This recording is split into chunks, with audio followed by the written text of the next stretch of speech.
আজ আমি মাংসর সাথে পনির বানাবো। পনিরটা এইভাবে কেটে নিয়েছি, এখন পনিরটা ভেজে নেব।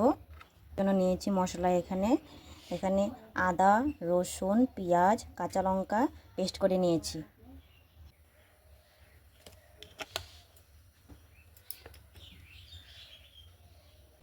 তেলটা গরম হয়ে গেছে, এখন পনিরগুলো তেলে দিয়ে দিব।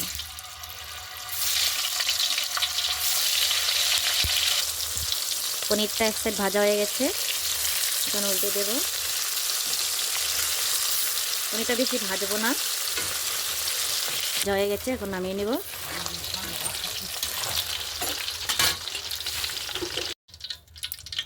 পনিরটা ভাজা হয়ে গেছে, এখন এর মধ্যে আলুটা ভেজে নেব।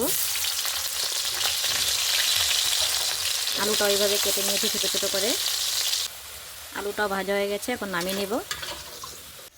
এখন এই তেলেই দিয়ে দিব পেঁয়াজ কুচি,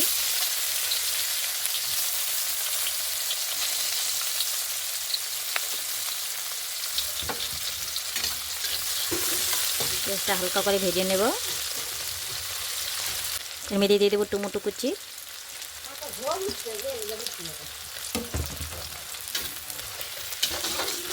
পেস্ট করা মশলাটা দিয়ে দিলাম। এখানে দিয়ে দেব হলুদ গুঁড়ো, জিরের গুঁড়ো, একটু রঙের জন্য দিয়ে দেব মরিচের গুঁড়ো।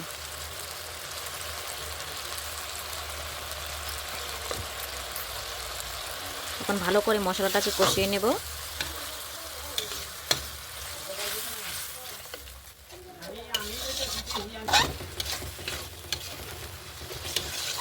এখন মশলাটা প্রায় কষানো হয়ে গেছে, এখন ভেজে রাখা আলু আর পনিরটা দিয়ে দেব।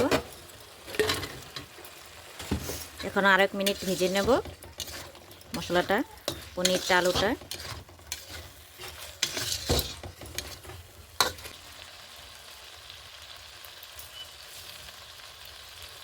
পনিরটা কষানো হয়ে গেছে, এখন পরিমাণ মতন জল দিয়ে দেব।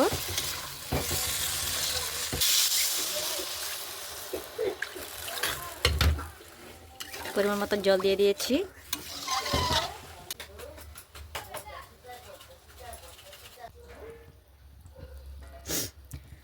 দেখো পনিরটা হয়ে গেছে, বেশি ঝোল রাখিনি, মাখা মাখা করে বানিয়েছি। এখন পনিরটা নামিয়ে নেব। দেখো বন্ধুরা, মাংসের সাথে পনির বানিয়েছি, দেখতে কেমন হয়েছে বলবে, লাইক করবে, শেয়ার করবে, কমেন্ট করবে। বন্ধুরা এভাবে বানিয়ে খেয়ে দেখো, বারবার খেতে ইচ্ছে করবে বন্ধুরা।